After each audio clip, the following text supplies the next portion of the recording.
إن الذين آمنوا وعملوا الصالحات أولئك هم خير البرية.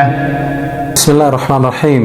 الحمد لله وكفى وصلاة وسلاما على عباده الذي اصطفى.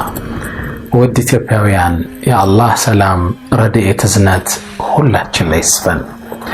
የዛሬውን የትምህርት ርዕስ ደግሞ መልካምነት ብየዋለሁ። መልካም መሆን፣ ቅን መሆን፣ ደግ መሆን፣ ለሰው ልጆች አሳቢ፣ ለሌሎች አዛኝ መሆን ብየዋለሁ። ቁርአን አገላለጽ ይሄ ረሕመተን ሊልዓለሚን ይባላል። ለዓለማት እዝነት፣ ለሰው ልጆች መልካም መሆን ማለት ነው። መልካምነት ጥቅም ወደኛ ነው የሚመለሰው። የነብዩ ሰለላሁ ዐለይሂ ወሰለም ያጎት ልጅ ኢብኑ አባስ እኮ የቁርአን ተንታኝ፣ የነብዩ ሰለላሁ ዐለይሂ ወሰለም ያጎት ልጅ ከርሳቸው በርካታ ትምህርት የወሰዱት በርሳቸው የቅርብ ኩትኮታ ያደጉት ኢብኑ አባስ አንድ አባባል አላቸው።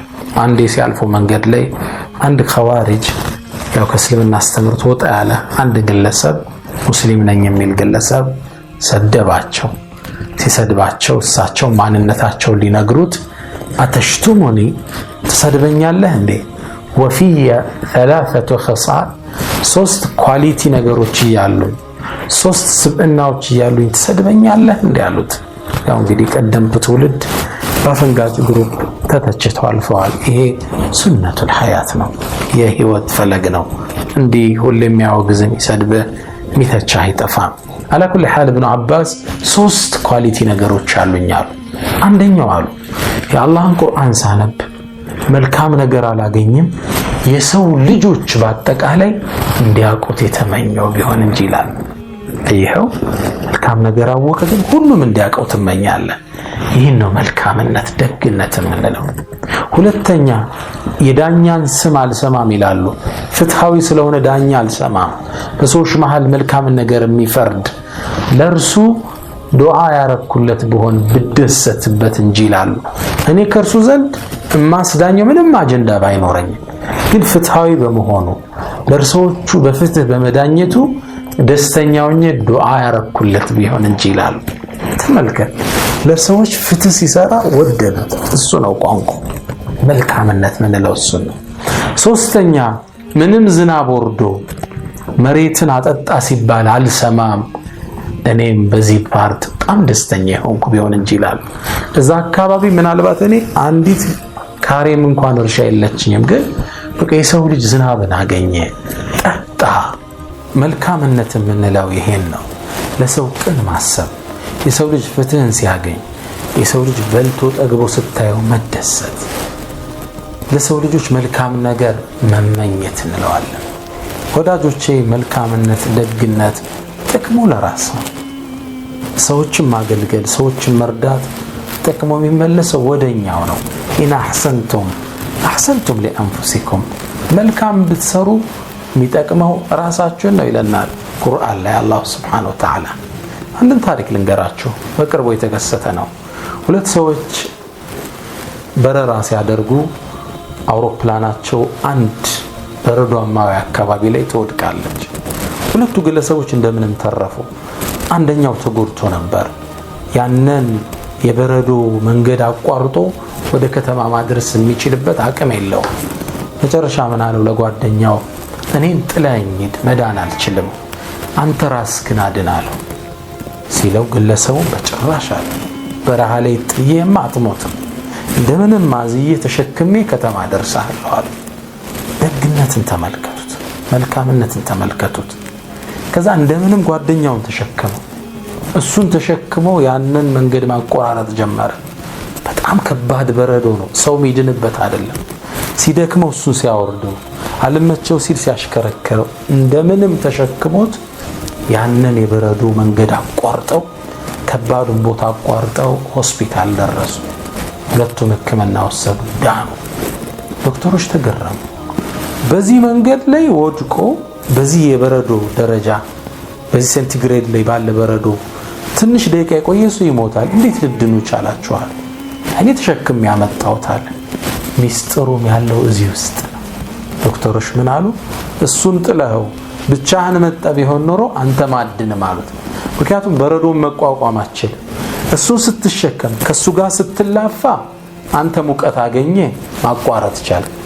እሱም ደግሞ አንተ ስታነሳ ስታወርደው ስታዝለው ስታወርደው በተፈጠረበት ሙቀት እሱም መትረፍ ቻለ። ሁለቱም ዳኑ። ግልጽ ነው። እሱን ለማዳን ባረገው ጥረት ራሱም አብሮ ዳነ። ደግነት መልካምነት የሚመለሰው ወደ ራስ። ለጎረቤት ደግ እንሰብ፣ ለጓደኛ ደግ እንሰብ፣ ለሌላው ብሔር ደግ እንመኝ። ሁሉም የተሻለ እንዲሆን መልካምን ነገር ውስጣችን እናስቀምጥ። ወዳጆቼ መጥፎነት ራስን ነው የሚጎዳው። መጥፎነት ዙሩን የሚያከረው ራሳችን ላይ ነው። ጊዜያዊ ደስታ ያገኘን ይመስለናል፣ ዞሮ ግን የሚጎዳን እኛን ነው። መጥፎነቱ ታማኝ አለመሆኑ ለዓመታት ስለጎዳው አንድ ሰው ታሪክ ላጫውታችሁ። ግለሰቡ ሰፊ ሱፐር ማርኬት አለው፣ ግን ታማኝ አልነበረም። ኪሎ ያጎል ነበር። የሚገርመው እንዴት እንደተጎዳ ተመልከቱ። እርሱ ደግሞ የሚረከባቸው ኦቾሎኒ የሚረከባቸው ታማኝ ግለሰቦች አሉ። የሚኖሩት ገጠር አካባቢ ነው። ኦቾሎኒ ቆልተው መጥተው ለሱ ያስረክቡታል፣ በኪሎ ያስረክቡታል። ይሄን ነው የሚያደርገው። 2 ዓመት ካስረከቡት በኋላ እርሱ ለራሱ ታማኝ ስላልሆነ እነሱንም ተጠራጠረ። እነዚህ ሰዎች ለምን አምናቸዋለሁ? እስኪ የሚያመጡትን ልለካዋል ብሎ አምኖ ነው የሚቀበላቸው። ከዛ አነሳና አንዱን ኦቾሎኒ ሲለካው ጎደሎ ነው። 10 ግራም ይጎላል። ከመቶ ከ1 ኪሎ 10 ግራም ይጎላል። ይሄ ነገር በስተት መሆን አለበት። ሌላ ቀን አመጡ፣ ለካው፣ አሁንም ይጎላል። 3ኛ ቀን ለካው፣ 10 ቀን ለካው፣ 10ም ቀን ይጎላል። 2 ዓመት እንዳጭበረበሩት ተረዳ። እነሱ አጉለው ሲሰጡት እሱ በችርቻሮ ስለሚሸጠው እሱም እየተጎዳ ነው የሚሄደው። በቃ በጣም ሸወዱኝ አለ። 11ኛው ቀን ሲመጣ ሰውየውን አነቀው። አንተ 2 ዓመት ሙሉ ተጫውተህብኛል፣ ስንት እንዳከሰርከኝ ታውቃለህ? ልትመልስልኝ ይገባል። እኔ አጉድዬ አላውቅም። አጉድልሃል እንጂ ኪሎን መዝኖ አሳየው፣ ጎደሎ ነው። ለምን ታጎልብኛለህ አለ። በጭራሽ አለ። አለቃዬ ያለው ልብ በሉ፣ እኛ ቤታችን ውስጥ ሚዛኑ አለ። የሚዛኑ ድንጋይ ግን የለንም፣ ድንጋዩ የለንም። በእርሱ ነው ኦቾሎኒ የምንመዝነው። ታዲያ የዛሬ 2 ዓመት ካንተ የገዛዋት 1 ኪሎ ስኳር አለች። እርሷን ሚዛኑ አንዷ ሳህን ላይ ያደርግና ኦቾሎኒውን በሱ ነው መመዝነዋል። የሚያሳዝነው ግን ያ ሰውዬ የሸጠለት ስኳር 10 ግራም ይጎላል። ግስና ولا يحيق المكر الا مكر السيء الا باهله ولا يحيق المكر السيء الا باهله መጥፎ ስራ ራስ ላይ ነው የሚጠነጠነው። እሱ 10 ግራም አጉድሎ የሰጠውን ስኳር ወስዶ 2 ዓመት ኦቾሎኒ መዘነበት። እሱ ማን ተጎዳ? 2 ዓመት ሙሉ ሰው ተጎዳ። ስኳር ቀንሶ መስጠት። መጥፎነት በራስ ላይ ነው። ስለ አንድ ብሔር መጥፎ ማሰብ፣ ስለ አንድ ጎረቤት መጥፎ ማሰብ፣ ስለ ሌላ እምነት መጥፎ ማሰብ ደባው ራስ ላይ ይመለሳል። ደግ ነው፣ መልካም ሰዎች ነው። መጥፎነት ራሳችን ያጠፋል። አንድ ታሪክ ልጨምራችሁ። የአናጺው የመጨረሻ ቤት እንላታለን ሁሌ ስንዘክር። ነገሩ እንዲህ ነው። አንድ ታዋቂ አናጺ ትልቅ ሪል ስቴት ውስጥ ለዓመታት ሰራ። በአናጺነት ሙያው በጣም ብቃት አለው። ታዲያ መጨረሻ ላይ ስራ መልቀቅ ፈለገ። ያው ሁሌም በጥራት የሚሰራው ሰውየው ስለሚቆጣጠረው የሥራ መልቀቂያ ደብዳቤ ሲያስገባ ሰውየው ተቀበለው።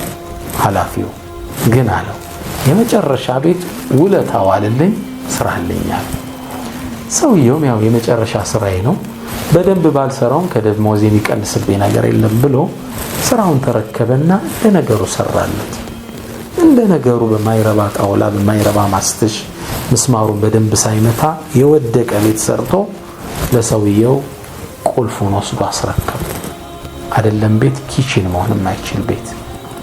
ሰውየውም ቁልፉን ከተቀበለ በኋላ እቅፍ አድርጎ አናጺውና ቀፈሳመና ይሄን ቤት ያሰራው ለኔ ለሪል ስቴት ልሸጠው አይደለም፣ ይሄን ቤት ያሰራው እስከዛሬ አብረኸኝ በጥሩ ነገር ስትሰራ ስለቆየ ለአንተ ጊፍት እንዲሆን ፈልጋለሁ ብሎ ቁልፉን አስረከበ።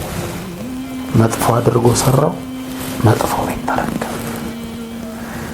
ደግነት፣ መልካምነት፣ ቅንነት ይህ ነው ሰዋዊ ባህሪያችን። ደግ ነው ለሁሉ ቅንነት የሰው ልጅ ሲስቅ ለማየት እንጓጓ ያንኛ ውስጣችን በሐሴት ይሞላል። አላህ በሰማነው እንጠቀም ያድርገን። ሰላም አለይኩም ወራህመቱላሂ ተዓላ ወበረካቱሁ።